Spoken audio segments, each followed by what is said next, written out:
TUCASA Summit 2025.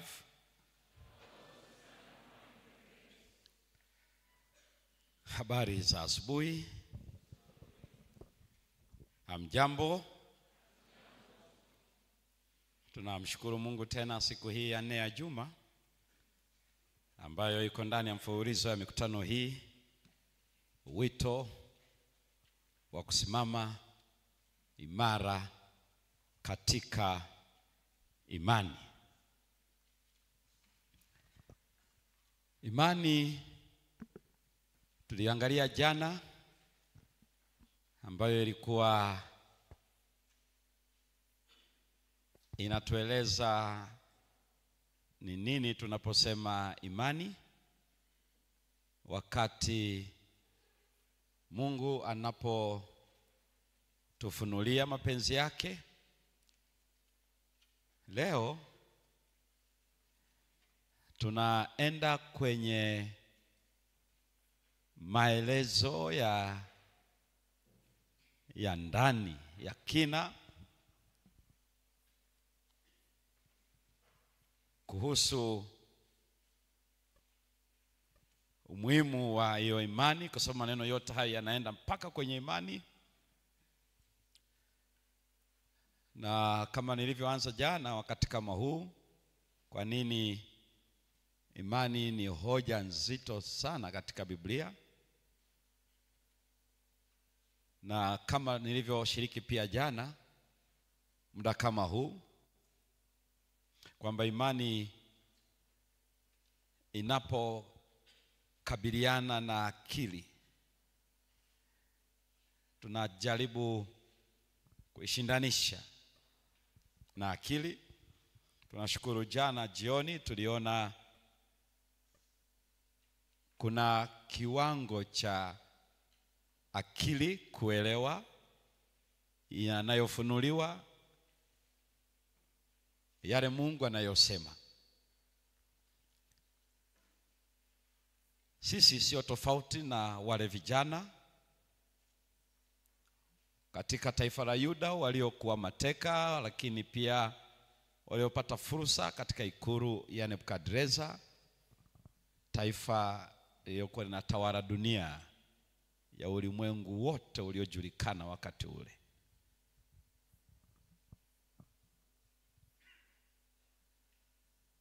Kufahamu hayo jana juzi ni muhimu sana,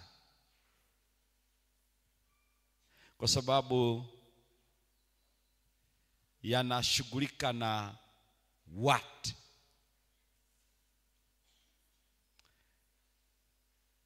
Ni nini hiyo? Hiyo thimu ni kitu gani? Lakini kuanzia leo,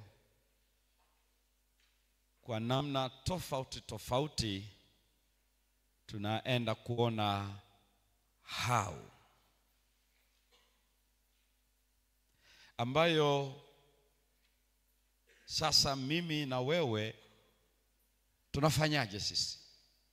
Kwa hivyo walifanyaje wao? Walivyofanya ni kusema ndivyo Mungu alivyofanya. Kwa hivyo ndivyo anavyofanya leo.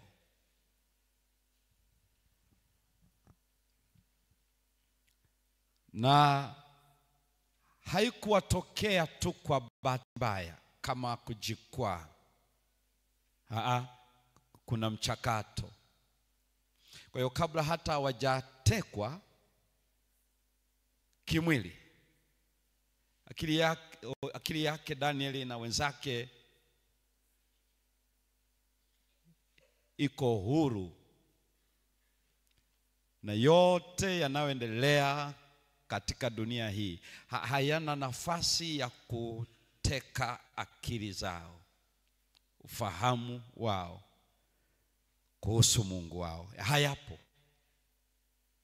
Kwa hiyo waliwachukua ndio, lakini hawakuweza kuchukua imani yao.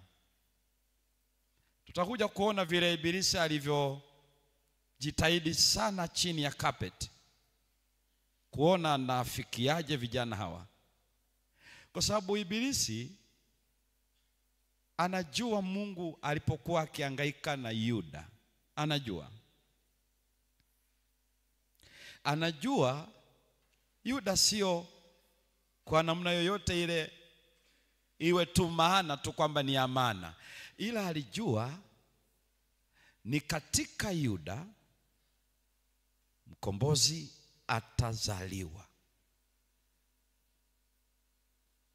Kwa hiyo unapoangalia vile anavyoshughulika na Israeli, Yuda in particular, anashughulika na hoja mtambuka.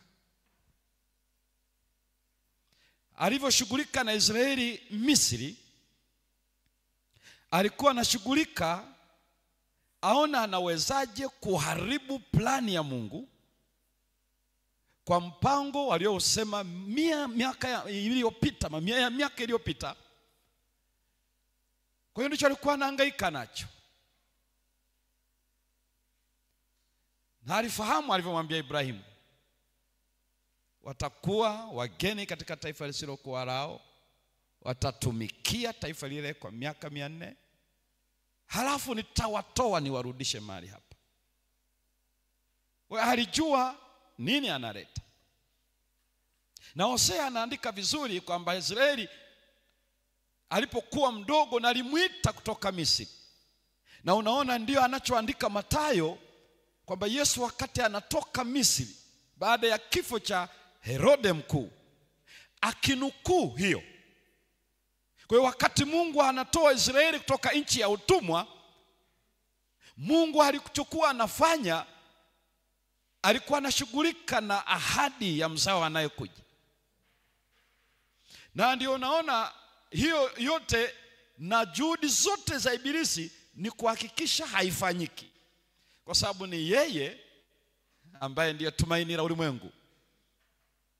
Kwa hivyo wakati Yuda inapelekwa utumwani Babeli, alichokuwa anahangaika nacho sio hasa kwamba ni mtu mmoja mmoja. Anaangalia ni katika taifa hili anakuja atakayemponda kichwa. Sasa anawezaje kuharibu hicho?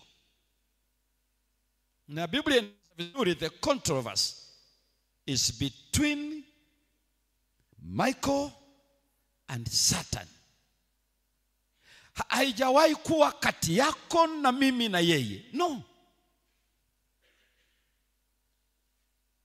Kwa hiyo mimi na wewe anaona kama anaweza akatikisa ili ile ahadi itoke ndani.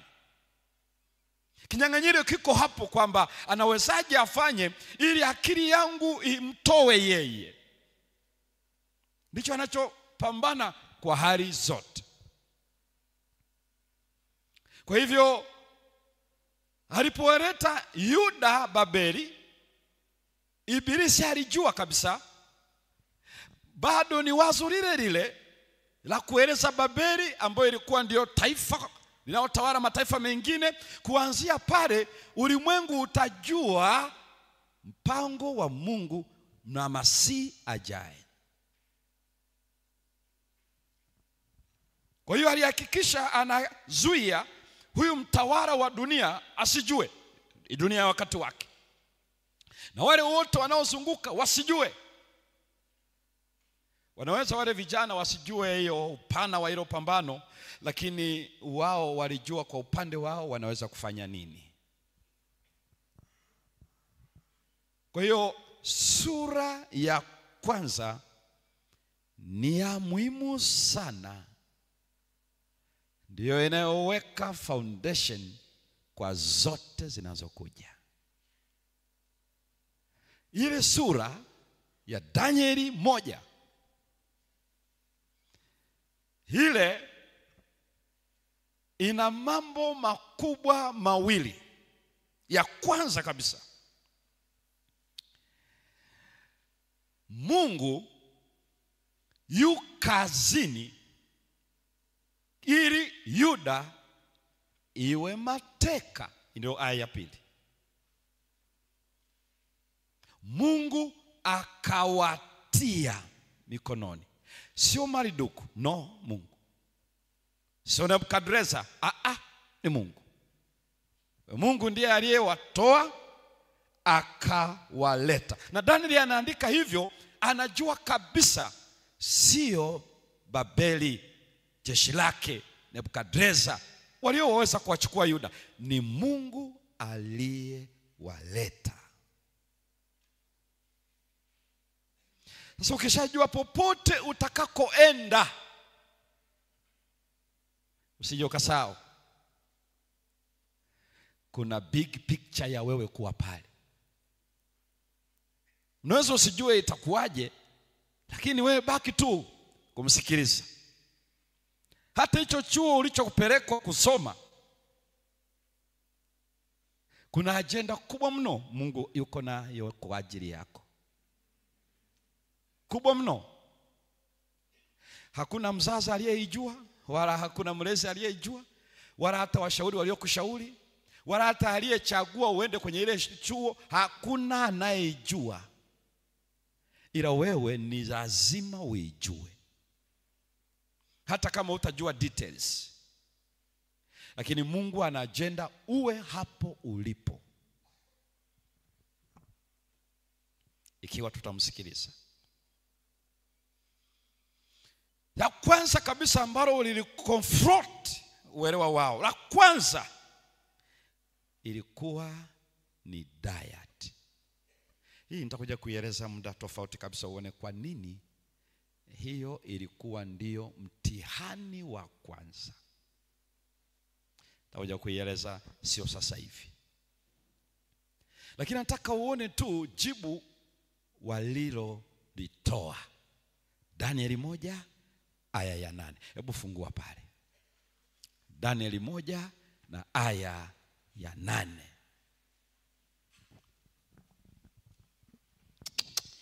Danieli 1 aya ya 8, neno la Mungu linasema, ndio, lakini Danieli aliazimu moyoni mwake ya kuwa hatajitia unasi kwa chakula cha mfalme. Soma tena. Aya ya 8, neno la Mungu linasema, ndio, lakini Danieli aliazimu moyoni mwake ya kuwa hatajitia unajisi kwa chakula cha mfalme, wala kwa divai aliyokunywa. Ndio. Basi akamwomba yule mkuu wa matowashi ampe ruhusa asijitie unajisi. Asante. Hapa anaonekana kama ni Danieli peke yake, kwa sababu ndio unaona kama anazungumza, lakini ilikuwa ni maamuzi yao wote. Ndio maana unaona huko baadaye unaona wote wanakitajwa, lakini hapo unamwona kama Danieli ndio anakuwa voko, ndio anazungumza kwa huyu msimamizi, lakini ilikuwa ni agenda yao wote.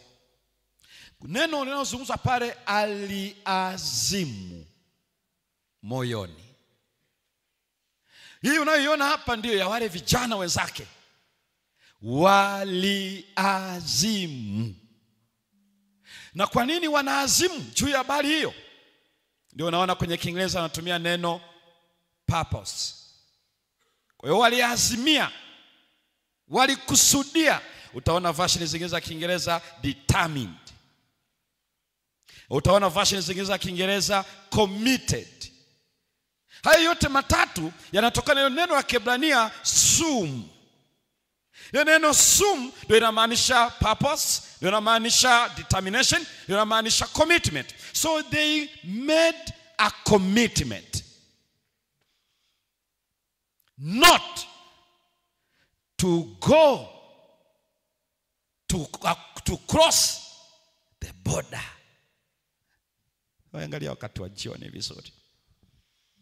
Ina maana lile neno linamaanisha hivi: imradi kama wako hai hawata vuka. Utawavusha wakiwa kwenye machera, wakiwa kwenye jeneza, ila wao kwa akili yao, kwa mikono yao, kwa miguu yao, moyoni wameshafanya maamuzi. Waliazimu moyoni, sum, not to defile. Hiyo defilement inahusiana na religion, religious understanding, spiritual says concerning the relationship. Hiyo hawatafanya hicho. Sio kujichafua kwa matope. Kwa nini? Defilement inazungumzia habari ya uhusiano wao na Mungu. Na kuja kuangalia hilo, walifanya maamuzi.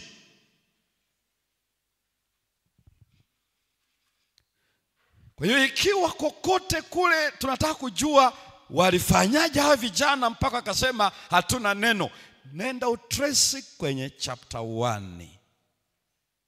They determined not.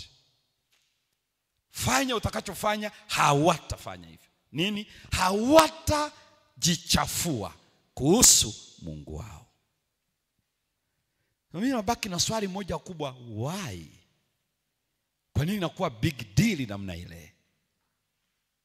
Na ni kwa nini Ibilisi anataka wale na kunywa anavyokula mfalme na anavyokunywa mfalme? Why? Nasema hiyo iache tu kwanza. Lakini angalia jambo hili, hawa vijana walijua hiyo relationship ya kula na kunywa na itakavyoharibu kila kitu maishani mwao. Kwa hiyo walisema no, hii hatufanyi.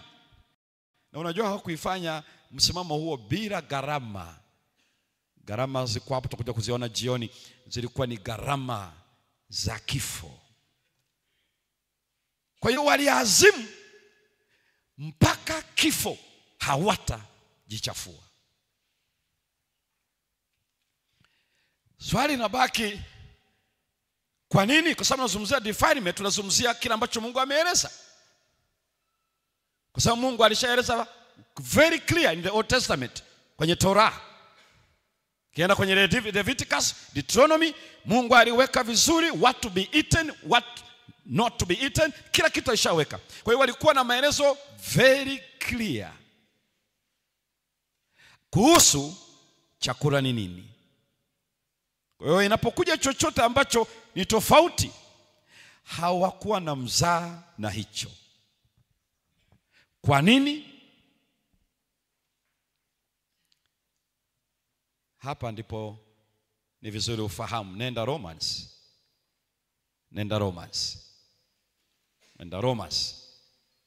Romans 14.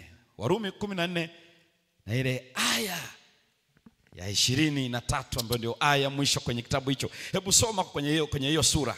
Hebu soma. Neno la Mungu linasema, lakini aliye na shaka kama akila amehukumiwa kuwa ana hatia. Tayari amehukumiwa kuwa ana hatia. Kwa maana hakula kwa imani. Maana hajala kwa imani. Na kila tendo lisilotoka katika imani ni dhambi. Kila tendo lisilotoka katika imani ni dhambi. Tuombe. Mungu wetu, tunakuja kwako tena asubuhi hii. Unapotufundisha tujue vile unavyotaka tujue kuhusu tunawezaje kusimama imara katika imani. Tubariki kila mmoja wetu, tunaomba katika jina la Yesu, amina. How to stand firm in faith.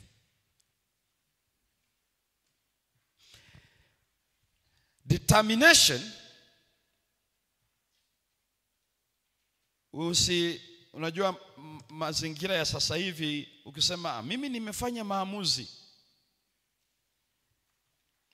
dhambi imefanya mpaka maana ya kile tunachotamka inaonekana sicho chenyewe.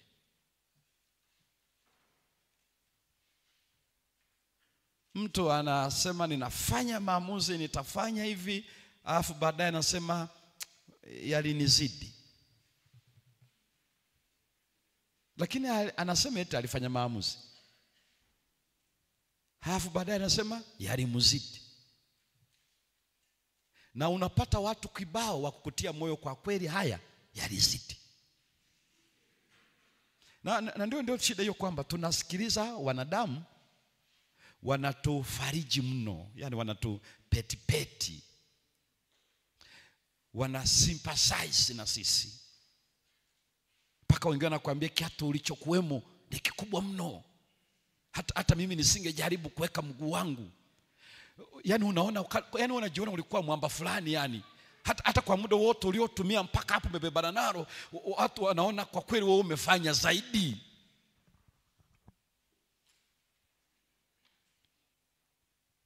Lakini ukiangalia kile kiapo cha ubatizo, ile vow ile unachosema ni kwamba no retreat, no surrender. Yani pale hata wakija gerezani, wakija sijui wapi, wakija na risasi, wakija na hiki, huwezi rudi nyuma. Lakini angalia sisi tuliobatizwa, unajua ni kama tulikuwa tumewekewa program. Yes I do, yes I do, ndio ninaamini. Baada ya kutoka majini mle, hakuna lolote ambalo, yani mtu unaona kabisa maisha anayoishi anasema haya maisha haya bwana, haya maisha haya. Na kwa kuwa tumezungukwa na wanamna hiyo tuliowakuta kwenye ibada, kwenye kanisa, ni waumini wenzetu tuliwakuta nao ni wababaishaji hivyo hivyo. Kwa hiyo tunaona kumbe bwana sio mimi pekee. Isitoshe mimi na mwaka tu nimebatizwa. Mimi wakati nimebatizwa na mimi mwaka 93. Sasa nimekuja kanisani, najitahidi kusikilia neema ya Yesu katika yale ambayo ninakutana nayo, nafundishwa. Halafu watu wazima mle kanisani wananiambia, kijana nenda pole na dini. Ninaeleza mambo ambayo nimesikia mwenyewe mimi. Nenda pole na dini. Haishiku hivyo. Nikamwambia nimekosea wapi kwani? Unajua haniambii kama nimeshika vibaya, ila anaona kama nimechachamaa sana.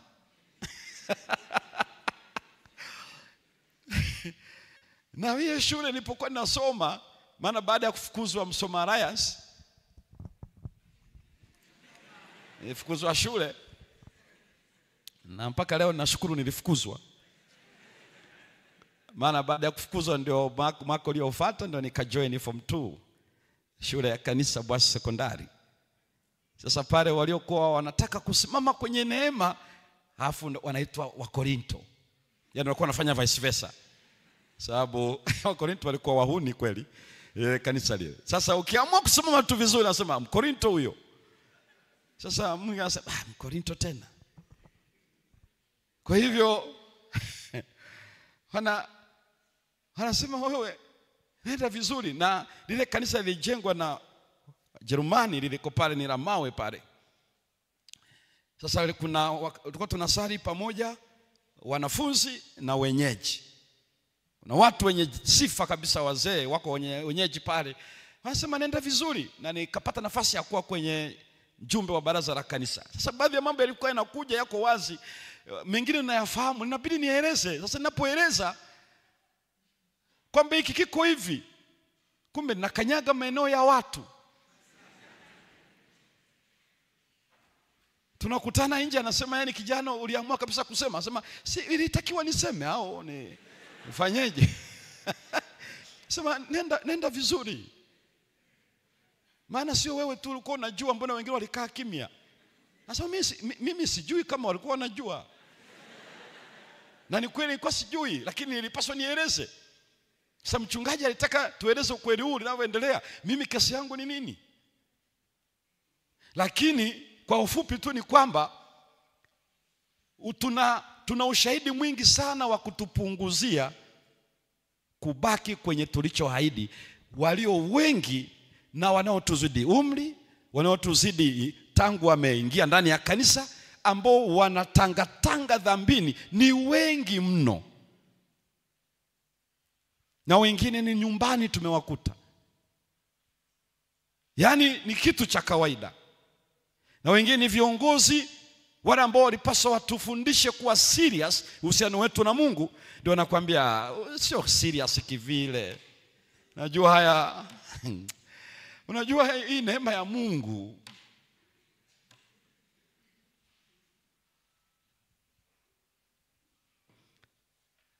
Kuna siku nitalilete vitu fulani hapa ya maisha niliyopitia katika imani hii na namna nilivyokinywea. Na ninaomba Mungu anisaidie, maana kama nilikinywea namna ile alafu leo ndo nipungue, nitakuwa nafikiri sina akili. Kwa sababu nilikinywea nyumbani, nilikinywea shuleni, na nilikinywea kazini. Kwa hiyo nikifika pale, kuna mambo mengine huwa nikiyafanya mke wangu ananiambia, naambia umekuaje? Nikamwambia nitakuacha na Yesu, alafu wewe mwaminifu, tutakutana akija.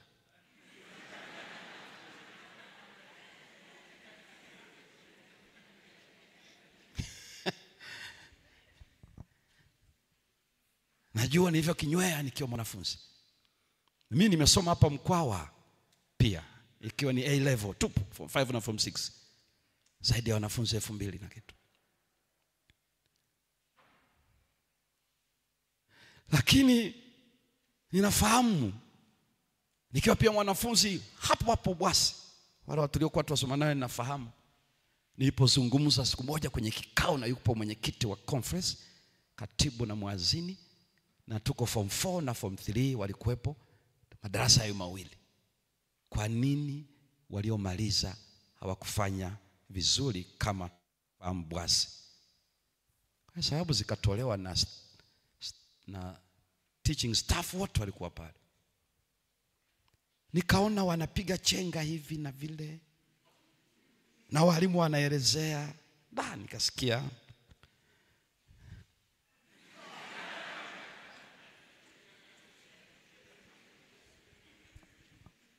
kamwambia mwenyekiti, ni kweli wale vijana walipokaribia miisho ya masomo yao wali experience conjugation.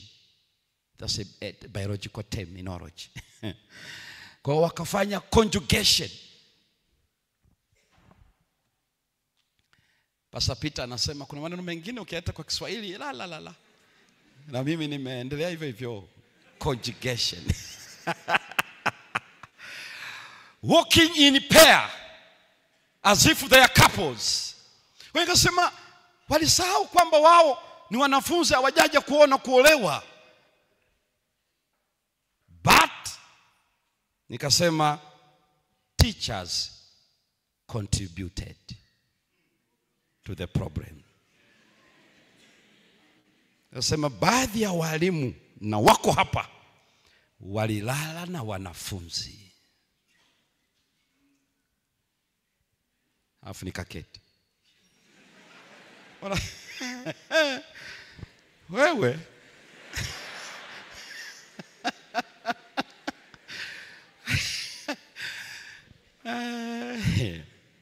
I know, nitakuja kueleza siku moja. Watu walisara, walimu wangu wakasara, wakanitazama kama mzushi, muovu, danganyifu, anataka kupotosha. Nikashambuliwa, wanafunzi wamekaa kimya. Hawakujua sikutamka tu kwa kuropoka. Walipomaliza tukatazamana na mwenyekiti wa jimbo. Mwenyekiti akasema, nadhani mmesikia walimu na nini. Hadi nikamwambia mwenyekiti, kwa ruhusa yako, ikiwa utanipa ruhusa,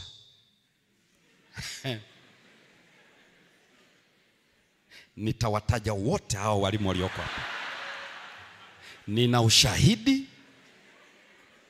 mpaka na mahala wanapokutania, walipokuwa wanakutania, ninafahamu A mpaka Z. Ukiruhusu, na kama wako tayari kusikia, nitasema. Akawatazama walimu, akaona magoti yanagongana. Yule mwenyekiti akasense hawataweza kuibeba aibu hiyo. Aliwaona tu akajua mna, walikuwa kumbe wanatamka tu maneno, huyu kijana ana facts. Na nilizungumza calmly, strongly. Nikasema ninafahamu kila kitu na baadhi yenu tumesha collide na ninyi nikiwaeleza. Na mko hapa. Ila kama mnadhani mko tayari kusikia hao watu wote.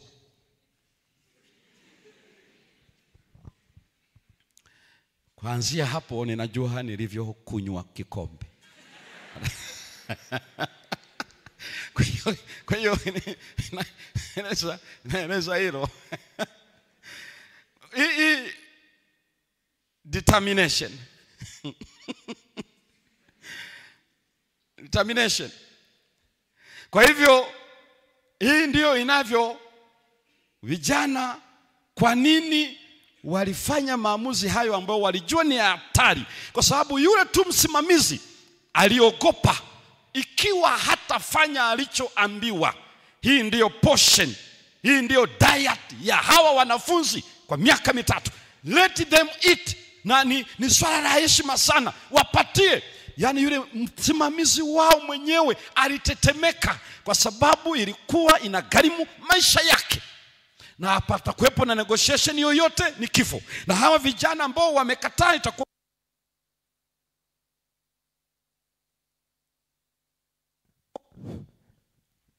lakini waliazimu liwalo na liwe. Kwa nini wanafanya hivyo?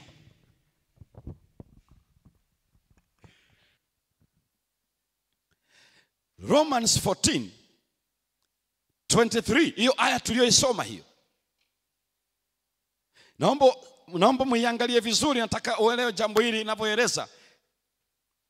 Whatever is not coming from faith is what? Sin. Yani kwa nini ukisema what is faith biblically? If there is no faith, there is sin. Unaposema dhambi ni nini? Dhambi maana yake no faith. Najua watu wanapojadili kwenye ile Romans 14, unaona anazungumzia habari ya weak people, they eat everything, strong people, whatever. Anaona anajadili hapo, unaona ni nini? Alafu anakueleza hata hivyo ufalme wa Mungu sio kula na kunywa. He's talking about love. Kwa sababu ile 13 anazungumzia inayodumu, na katika ile 3 ni upendo. Analeta when they were challenging one another as church members pale Corinth. Anaeleza wanapo criticize one another, love was lacking. Na anachokieleza hapa anasema you have already instructions ziko well stipulated. Na anaeleza what is hiyo doubt. Hilo neno ambalo tunaliangalia linatamkwa, anasema kwamba aliye na shaka, maana chochote ambacho akitokani na imani ni dhambi. Na akaeleza kitu kinaitwa mashaka. Hebu soma tena hiyo aya. Hebu rudia tena hiyo aya uone. Soma tena hiyo aya. Warumi 14 aya 23. Neno la Mungu linasema, lakini aliye na shaka kama akila amehukumiwa kuwa ana hatia. Tayari amehukumiwa kuwa ana hatia. Kwa maana hakula kwa imani. Hajala kwa imani. Na kila tendo lisilotoka katika imani ni dhambi. Kila lisilotoka katika imani ni dhambi. Aliye na shaka, Kiingereza nasema doubt. Lile neno shaka kwa Kigiriki linaitwa diakrino. Diakrino maneno mawili. Preposition dia na krino. Dia ni preposition na maana through or thara. Ndio unaona mtu amechora moyo alafu akapitisha mshale umecross kutoka huku mpaka kule. Hiyo kwenye preposition ni dia. When something goes from the beginning to the end na to the very end, zote zikiwa zimepita through. That is dia. Ambayo inamaanisha you separate Yani ukiingiza hicho kitu una separate, una distinguish. Hiyo ni preposition ya Greek ambayo inasema dear. Lakini krino inatokana na root word krin. Kri, ngale kitu cha ajabu, inamaanisha pia separation. Lakini inamaanisha separation ya nini? Inamaanisha ya judgment. So dear through inazungumzia thala separation, ambayo inazungumzia kwenye understanding. When you put something between and you divide, you separate, you distinguish, you differentiate. So dear through, ndio anasema, hiyo ndio inasema ndio cream, back and forth. Inapoingia hiyo inapenya, anasema ame separate. Ndio inazungumzia mashaka. Why mashaka? Mashaka maana yake separation of one self from something already stipulated. Anasema una mashaka and it is already said, it is already written. So you separate not the hand but yourself. That one is already condemned.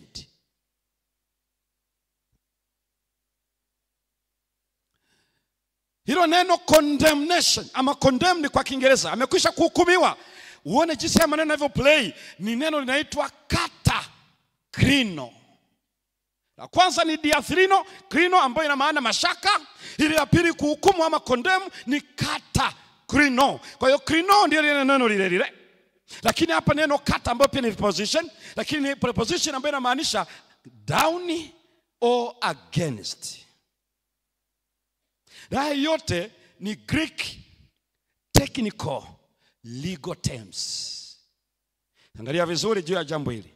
Maana yake kwenye hii katakrino, kila kitu kimesikilizwa na tayari ukweli umewekwa wazi na kauli inatoka mahakamani. It's a legal terminology. Krino ni tofauti na lile ambao malaika analitumia mcheni Mungu na kumtukuza, kwa maana saa ya hukumu sio krino, ni crisis. The process towards krino ni mchakato kufikia hukumu hiyo. Kwa hiyo hapa anasema yeyote ambaye anaseparate mwenyewe kwa kilichopo, maana yake amestahili moja kwa moja sentensi, you are condemned, guilty. Kwa nini? Because there is no faith. Because our faith means doing according to the will of God. If we are not doing according to the will of God, we are already judged. Ukiona hiyo inazungumzwa ni nini? Ni kwa sababu hatari ni hii moja. We change the label. We change the label. Hawa vijana kwa nini walifikia maamuzi hayo? We treat sin as a trivial matter. Ukiona vijana wanafanya maamuzi ambayo inagharimu maisha yao, maana yake hawaioni dhambi kama kitu kidogo. Ndio unaona maneno ya Kiingereza, it's just a weakness. Neno jingine ambalo liko so famous and popular ni ER. Halafu neno jingine la Kiingereza ambalo linatumika wanasema ni mistakes. Biblia haijawahi kuita dhambi kama maneno kama hayo. Haijawahi. Hakuna neno jingine sahihi la kuita dhambi. So we change the label. Kama hii chupa imeandika poison, we take out that label and we put less poison.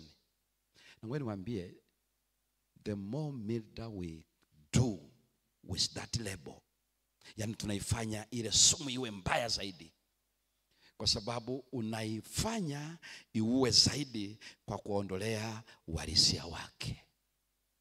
Sikiliza Biblia inavyoeleza dhambi. Sikiliza tu kidogo. Biblia inaeleza dhambi hivi.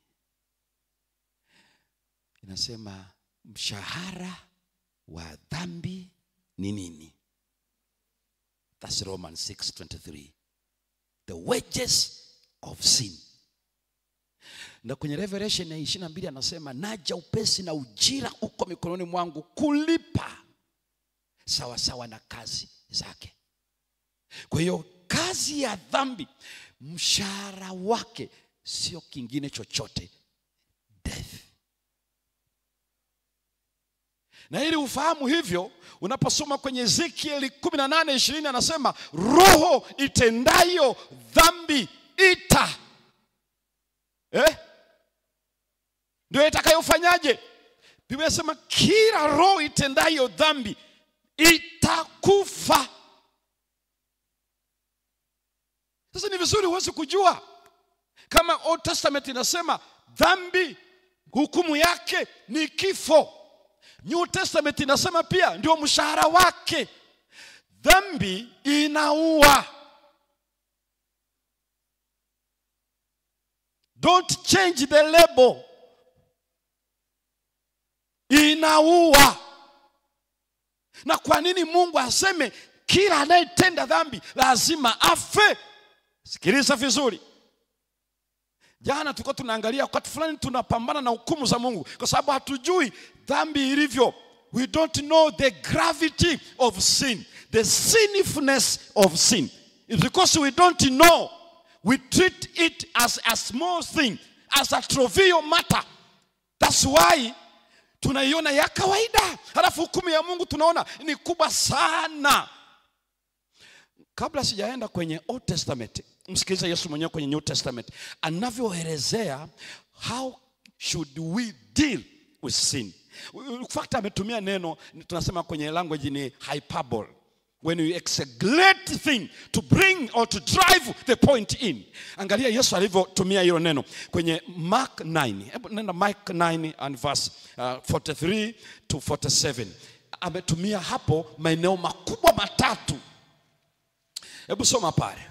Ingapi utaona kwenye Mathayo sura ya 5, lakini kwenye Mark ameexpand vizuri kabisa kama ilivyo kwenye Old Testament. Hebu soma hapa usikie.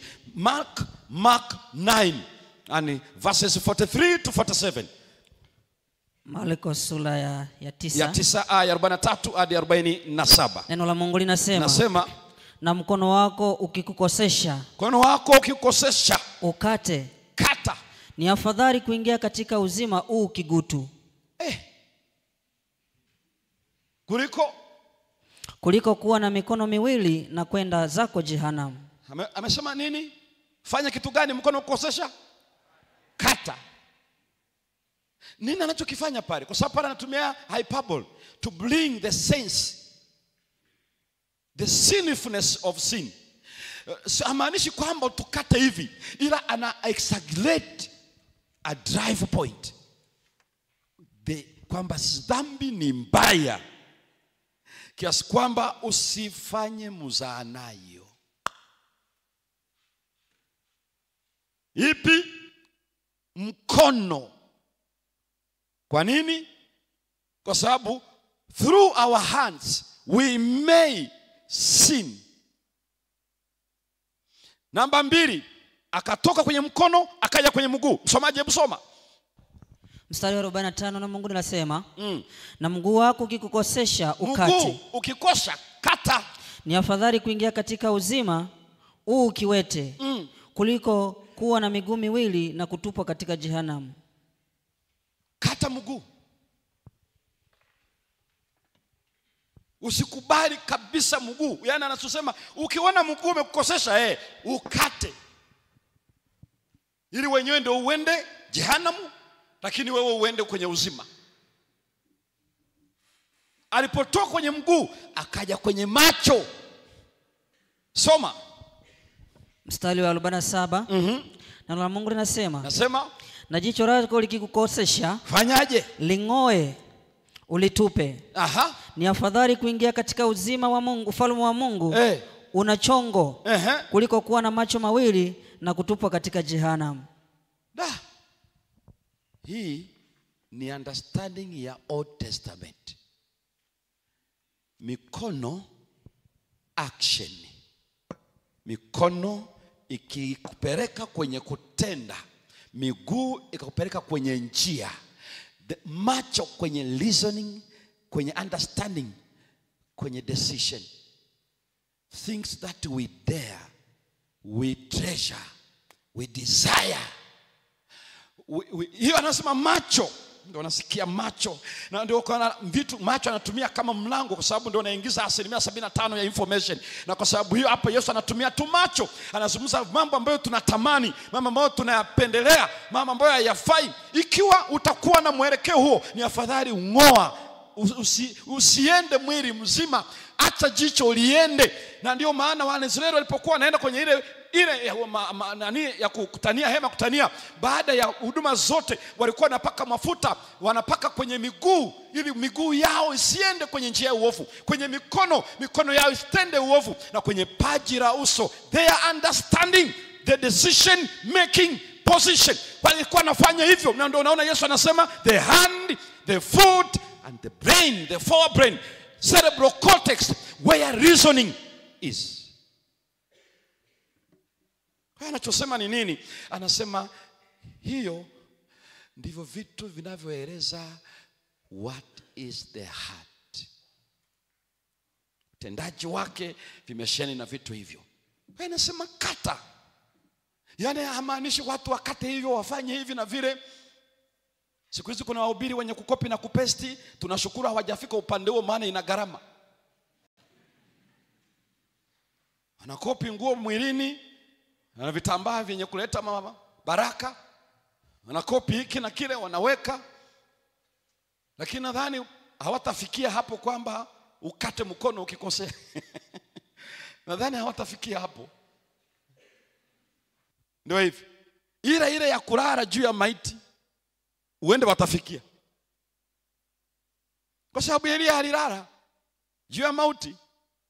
Halafu pia Elisha alifanya hivyo. Ila wao watalala kwenye mauti au maiti, watalala kwa Mkristo. Watafika. Subiri tu vipimo. Na kama watu wanaogeshwa siku hizi, niona nikashangaa, huyo ni mchungaji anaogesha waumini. Paka ana underwear ambazo amezibariki, anawapatia wanavaa.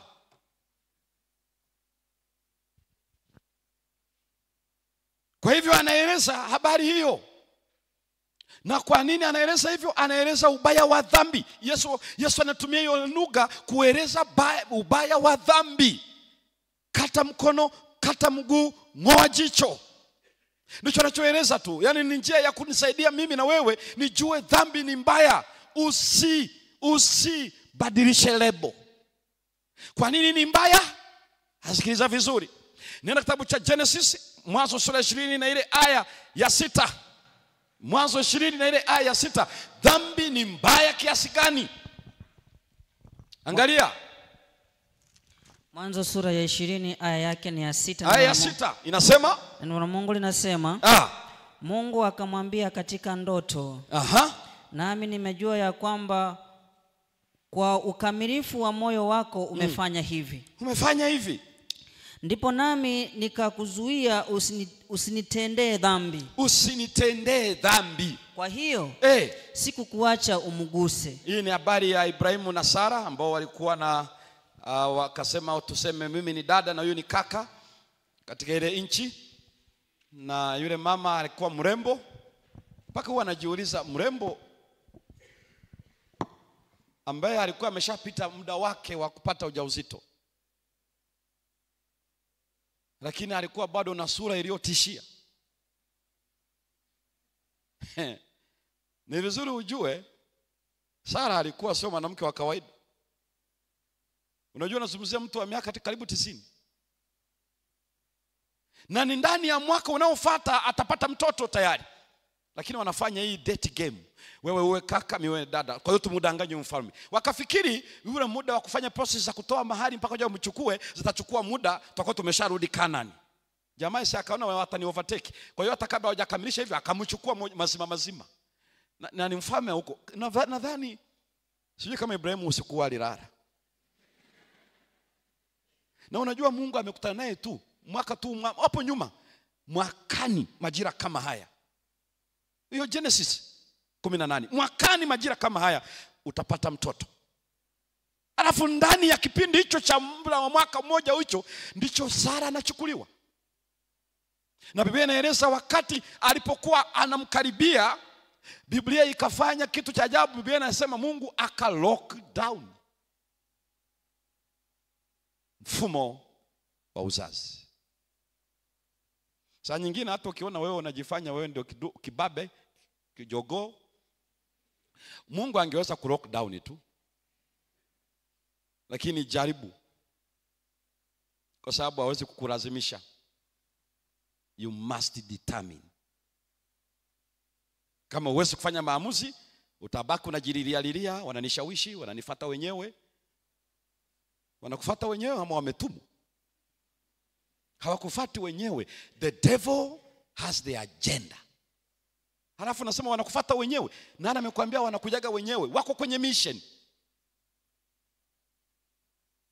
Kama mimi siku moja nimetoka kuhubiri na ni sabato yangu ya mwisho, jioni tunaagana naondoka, wazee wanakutana na mchungaji mwenyeji, nimeshafahamu nyumbani ni pale ninakolala, nimeshakuwa mwenyeji wiki 3 sasa, ndio ya mwisho siku ya sabato. Halafu anakuja dada mmoja hapa, namuona alafu kumbe ana agenda na mimi.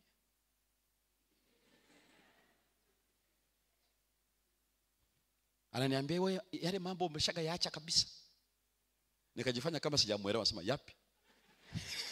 Sasa nyingine nataka nijue hivi, nisije nikamuhisi tu kumbe hamna. Nikataka nijue kabisa kama.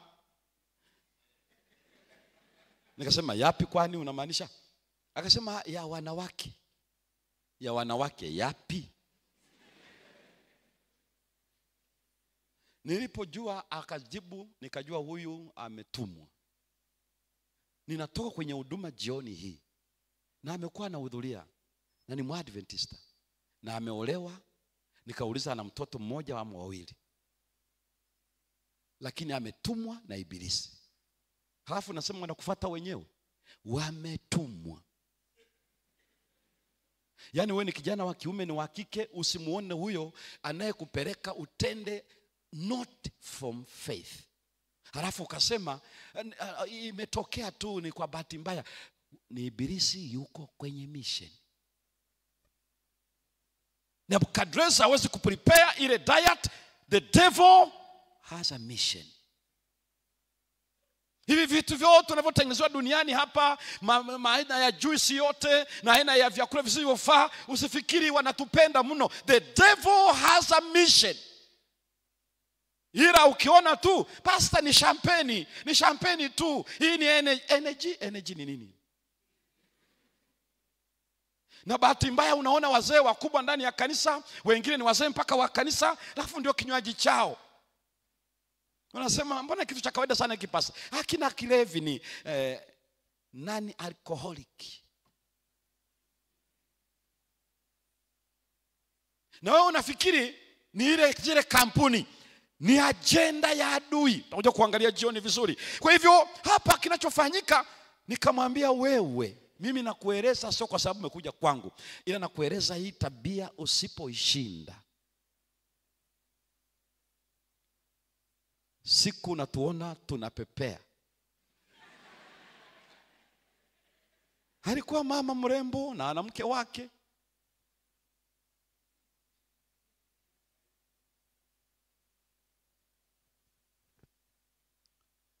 Nilimweleza serious muda wote kati naenda. Nilimweleza, nikamwambia sikwambii kwa sababu yangu tu, ninakueleza huenda hii ni tabia yako. Usipoishinda hii, basi neema ya Mungu ni bure. Lakini nataka kueleza tu kwamba wanatumwa. Na hiyo ni baada ya miaka mingi mimi ni mchungaji na naendelea. Halafu ibilisi anamtuma yana. Anajichekesha, anajirembua.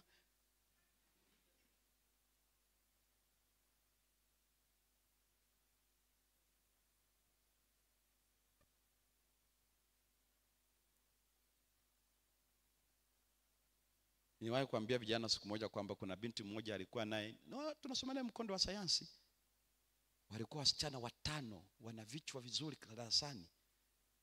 Halafu pia wana sura. Walimu na wanafunzi walijichanganya. Na ili uone ibilisi alivyo, akamtuma mmoja wao kwangu.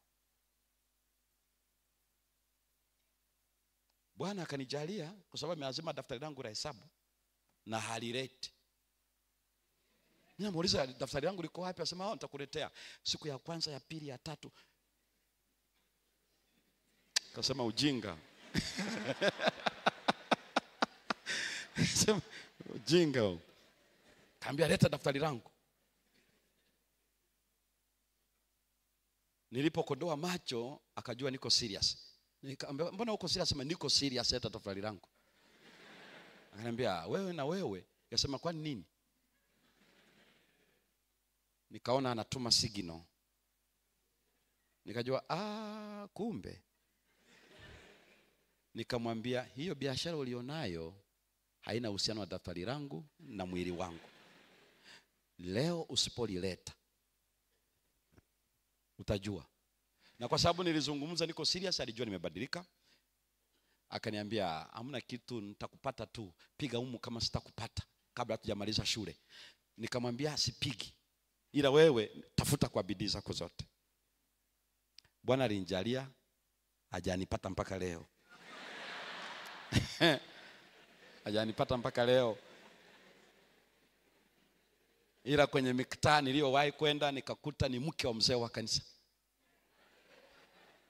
Hakuna mtu aliyemsemesha mwingine yaliyopita.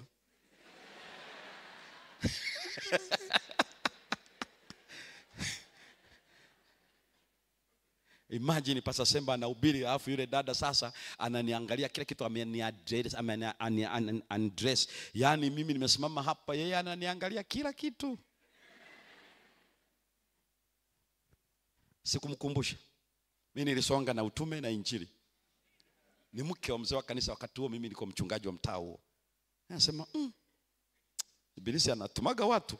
Kumbe alikuwa ametuma mpaka na mke wa mzee wa kanisa ajaye.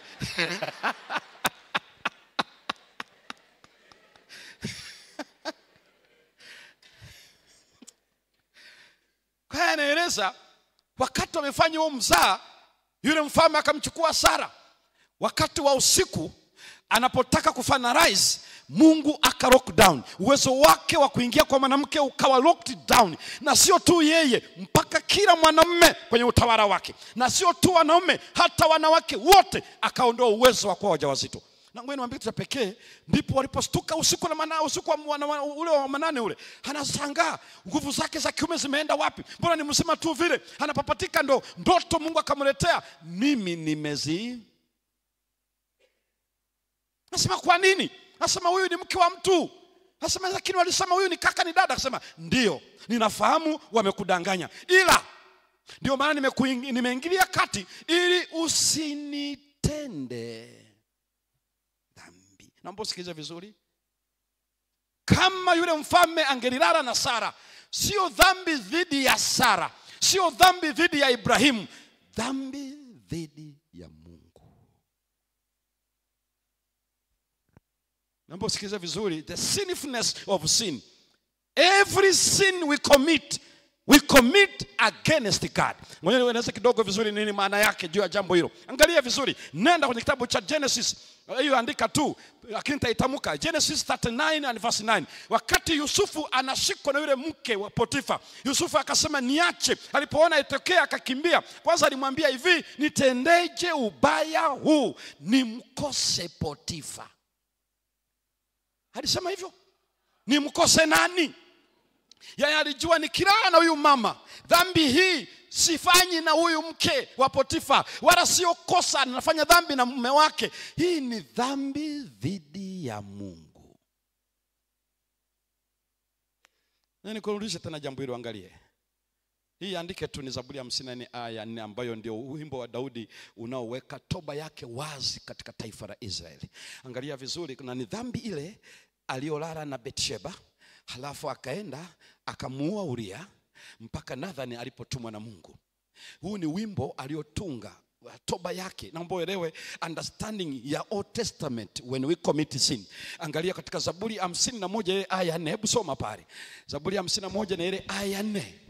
Zaburi ya 51 aya 4, neno la Mungu limesema. Nasema, nimekutenda dhambi wewe peke yako. Nimekutenda dhambi wewe peke yako.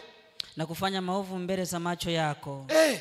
Wewe ujulikane kuwa una haki unenapo. Wewe ujulikane kuwa una haki unenapo. Nimekutenda dhambi wewe peke yako. Kila dhambi ninayoitenda, unayoitenda ni dhidi ya Mungu. Na kwa nini mtu atende dhambi?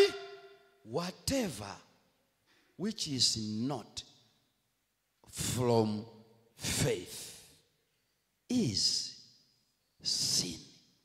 Ile neno from, preposition ya Greek inaitwa ek. From, inside out. If any action, whatever we are thinking and we are doing, if it's not from faith, it is a sin. Why faith? Faith comes by the hearing of God's revelation. Mungu amesema 1, 2, 3. Na hii maana yake ni nini? Maana yake kama nasema na imani, ni pale ninapotenda kulingana na alichosema. Nikitenda kinyume na alichosema, inakuwa mashaka, inakuwa diakrino, separating my soul, myself from this well clear stated word of God, revealed word of God. Na angalia neno manake, sikiliza vizuri neno linalozungumza pale. Hapo kwa nini faith na kwa nini habari ya diakrino? Naposikia vizuri diakrino manake ni nini? Ndio unasikia making up yourself. Unaposikia maneno ya Kiswahili Kiingereza makeups. Wewe mwambie unajua kitu fulani tunayatumia hatuwezi kujua. Ni kama ambavyo anatumia neno hii inaitwa move. Movie, ni movie. Lakini move maana yake it moves. You cannot watch it without being moved. Naomba sikize vizuri. Unless you don't understand. Usiseme hii ni move. Hakuna move isiyo kumove. Ndio maana mtu akisema hii ina mafundisho, hii ina nini? Tayari yuko moved. Mwenzako anarusha miteke tu yuko ndani ya dimbwi. Hii haina shida. Hii ina mafunzo. Hii ujue tayari yuko ndani.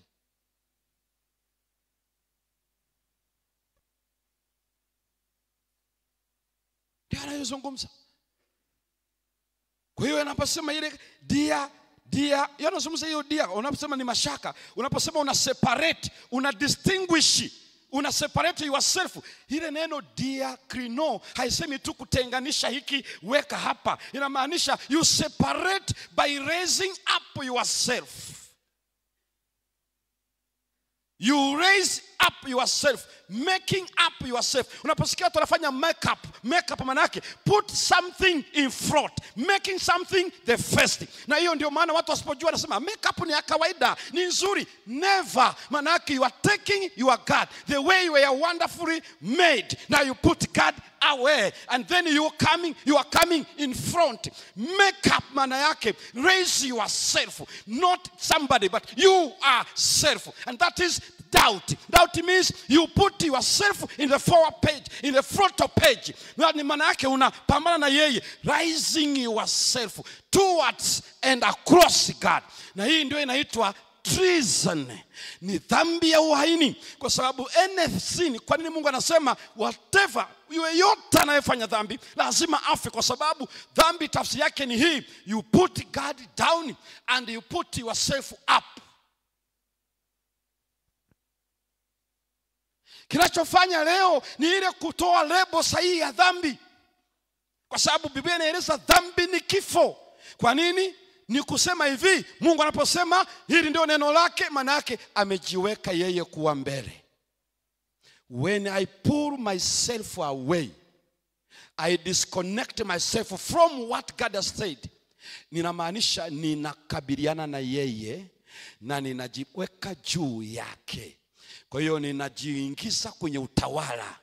Na hiyo ndio maana inahitaji kifo, kwa sababu ni treason. Ni dhambi ya kupindua mamlaka ya nchi. Wale wote tunaopambana, kwa nini Mungu alimuua huyu? Kwa nini alifanyaje kwenye Old Testament? Ni kwa sababu we don't know what is sin. Ile ni zaidi ya M23, kwa sababu Tshisekedi anaweza akawa ni serikali ya dunia, ama huenda hawakurizika namna alipoenda pale Ikulu, kama ambavyo anaeleza huyu ambaye alimtetea na alikuwa ni kiongozi wa tume aliyekuwa anatangaza matokeo yake, kiongozi wa M23. Huenda mbinu zotumika sio nzuri. Unaweza kusema okay, labda ndio maana wanataka wafurukute watoe hivi. Najaribu kufikiri, lapid not God, kwa sababu is a righteous God, the infinite sovereign, ambaye mamlaka yake hayapaswi kustukiwa na chochote wala kuguswa na dhambi. Maana yake ni hivi, una declare to dethrone God from his throne. Kama una declare kumdethrone, maana yake unatumia nguvu na uwezo wako wote uliopo, and that is sin. Alafu useme eti ipate nini? Sasa sema tukitenda dhambi, mtu anachanganya anasema kuna msamaha. Nisikilize kabla hujaenda pale. Dhambi ni uhaini, treason. Usipojua what is sin, unaondoa lebo yake. Unaanza kusikiza watu wanavyoeleza dhambi, maana yake ni kifo. Ndio maana anamwambia wewe utakuwa mfu. Wewe alimwambia kwenye Mwanzo 20, wewe ni mfu, maana wewe ni mke wa mtu huyu. Ukifanya dhambi unakufa.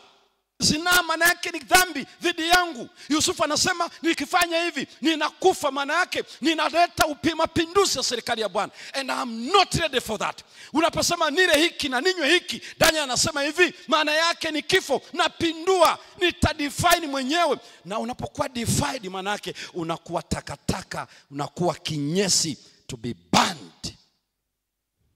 Tunaje kuangalia vizuri John, what is defilement?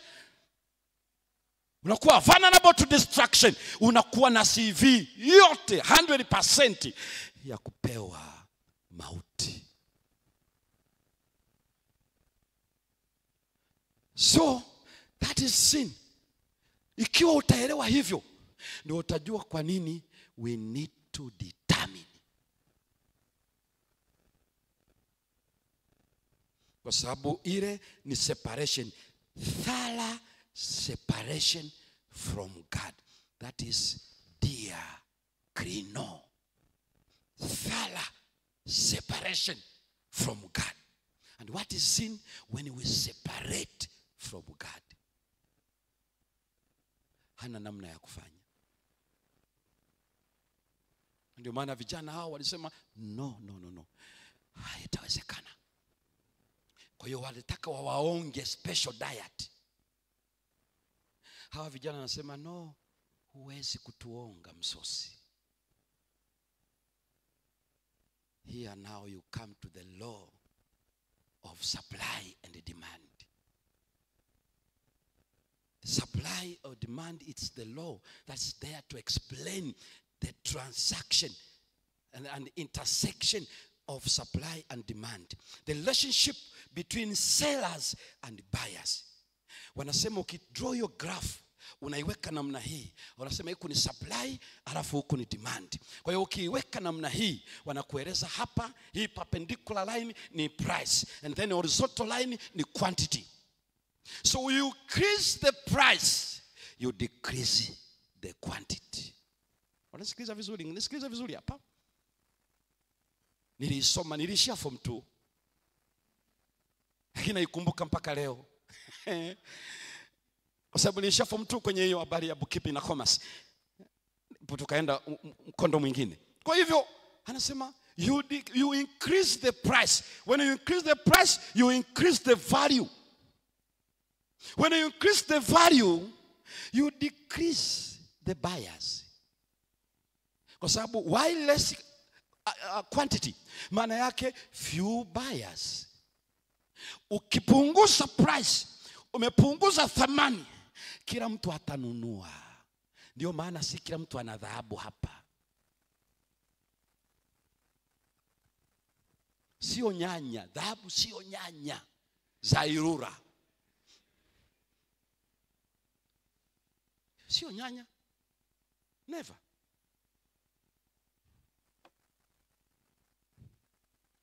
Ndipo nikaelewa why Daniel na wenzake. Kwenye kitabu cha Education, The Book of Education ambayo aliandika mwaka 1903. The Book of Education, page 57, paragraph 3 and 4. Anasema, topic inasema the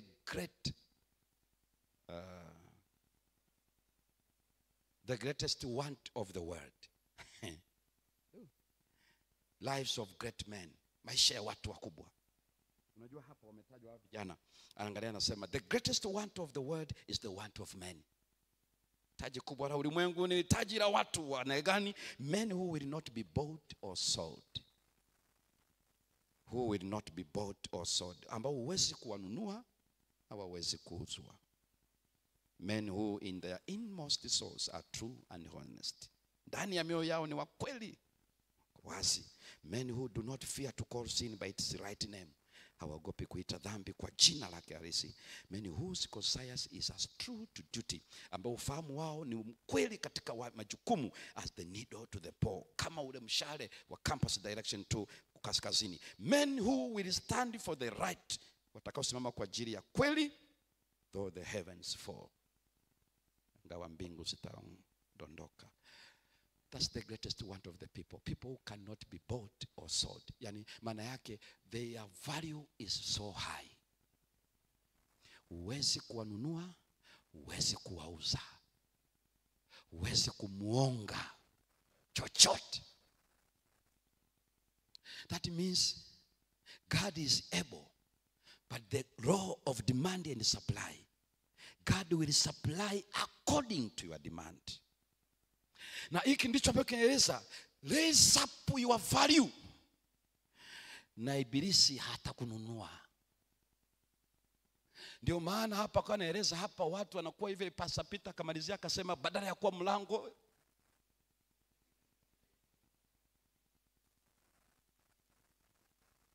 hiyo yote inashusha the value. Sin ndio inaharibu, ina put down our value. Na tunakuwa takataka kabisa ya kuchomeka motoni. Mshahara wa dhambi ni mauti. Dhambi inaharibu thamani kabisa kila kitu, na kuna mara itafaa kwa chochote. Inakuwa kama Yesu alivyosema, chumvi ni nzuri lakini ikiharibika ina nini tena? Tatupwa tu ikanyagwe na watu. Kwa hiyo ibilisi anachotafuta ni kutufikisha pale, kwa sababu dhambi ni kwenda kinyume na Mungu na inatuharibu thamani na tunapoteza kabisa na tunahitaji kufa. How to stand firm in faith? Kwa sababu chochote kisichotoka kwenye imani ni dhambi, na kwa sababu hiyo dhambi ndio hiyo maana yake ni kifo.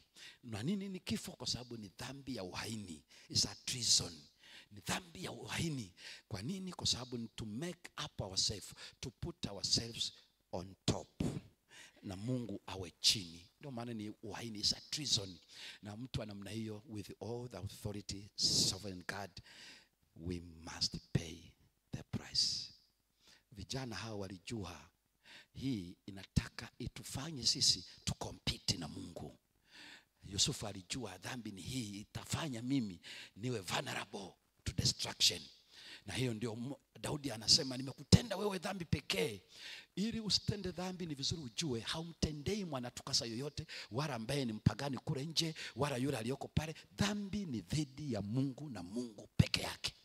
Ukielewa hivyo, kila dhambi unayoifanya ni dhidi ya Mungu. Sio huyu mwanadamu umtukane, sio mwanadamu aliyesema usitukane. Ni Mungu alisema usitukane. Ndiye aliyesema usiue, ndiye alisema usizini, ndiye alisema usifanyeje. Sio serikali ya Jamhuri ya Muungano wa Tanzania aliyesema don't corrupt. Ni Mungu aliyesema, ndiye aliyesema hivi. After all akasema free from fornication, free from adultery. Anapozungumza juu ya dhambi, you need to free. Ndio maana unaona Yusufu anakimbia. Unamwona hapa anasema determined not to defile. Kwa sababu anajua ukiwa defiled, you are vulnerable, you are valueless, you are something else ready to be consumed by fire. Kwa sababu hakuna chochote ambacho Mungu atatolerate when we make up ourselves to sit on the throne of God, to dethrone his authority and his goodness, because we need that. We need This is the secret of this young man. Walijua dhambi ni nini, hawawezi kubadilisha lebo, waite ni weakness, waite ni error, waite hii ni mistakes. Dhambi ni dhambi. It's a sin against God. It's putting God down. Putting down God down. Na whoever anapofanya hivyo anasema una undergo katakrino, judged accordingly. Put down. Ndio anasema you will be put down. Maana yake condemned, na ukiwa down trampled.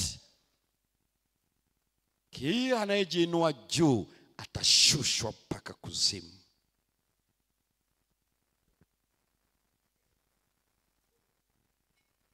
Mungu wetu atubariki kwa jina la Yesu. Amina. Hiyo ni sehemu ya kwanza ya somo la leo, how know the nature of sin,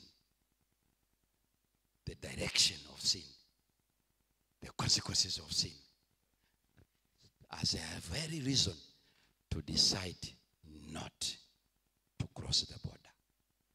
Na kama walifanya hivyo, manake you can do the same.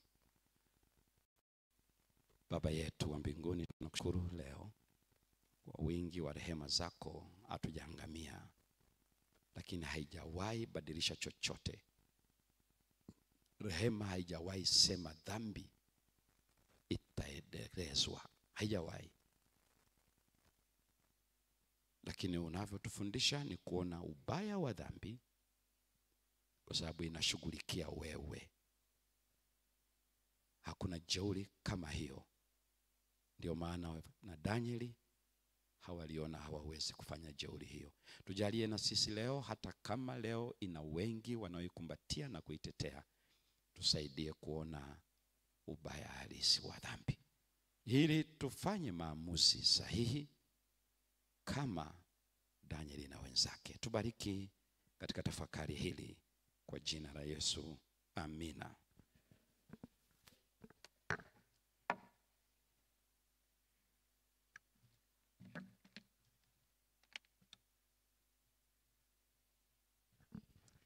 Bwana Yesu asifiwe. Bwana ni mwema na wakati wote. Tunaendelea kubarikiwa kwa namna ya pekee kabisa kwa vile ambavyo Mungu ameendelea kutuhudumia kupitia kwenye kinywa cha mtumishi wake. Mchungaji, Mungu akubariki sana. Lakini pia tunaendelea kuwashukuru wale ambao mnaendelea kutufuatilia moja kwa moja kwa mitandao mbalimbali ya kijamii. Na kwa wasaa huu basi nipende kusoma komenti chache kwa wale ambao wamekuwa pamoja nasi live kupitia katika media mbalimbali ambazo zinaturusha kutoka hapa Muse Iringa. Yuko huyu anaitwa Justina Mwakyusa, anasema hakika tunabarikiwa hata ambao hatujafika au hatujafanikiwa kufika hapo Muse Iringa. Mungu akubariki sana. Lakini huyu mwingine anaitwa Ishiwa, anasema from Malampaka Health Center, we get you well, be blessed Pastor Semba and all the team members engaged in the preparation of Tukasa Summit 2025.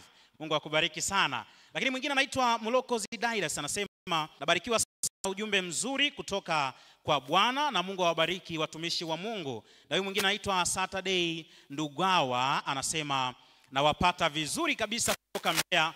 Jamani, ukweli unauma. Mungu akubariki mchungaji, pia atubariki sote. Ni kweli ukweli unauma, lakini katika maumivu ndiko ambako matibabu hupatikana. Mungu awabariki sana. Hapo ndiko mwisho wa ibada yetu kwa asubuhi na mchana wa leo. Niwaalike tena kwa sehemu ya pili ya ibada panapo majira ya mchana. Lakini katika kipindi hiki na wasaa huu tutakwenda moja kwa moja katika kipindi cha uimbaji na tukisubiria utaratibu wa ajili ya chakula. Na katika wasaa huu nipende kuita kwaya ya wahandisi. Wanatokea mahali fulani hivi, wanakuja kutubariki kwa wimbo mmoja. Kwaya ya wahandisi, wana jina la Kiingereza moja gumu kidogo.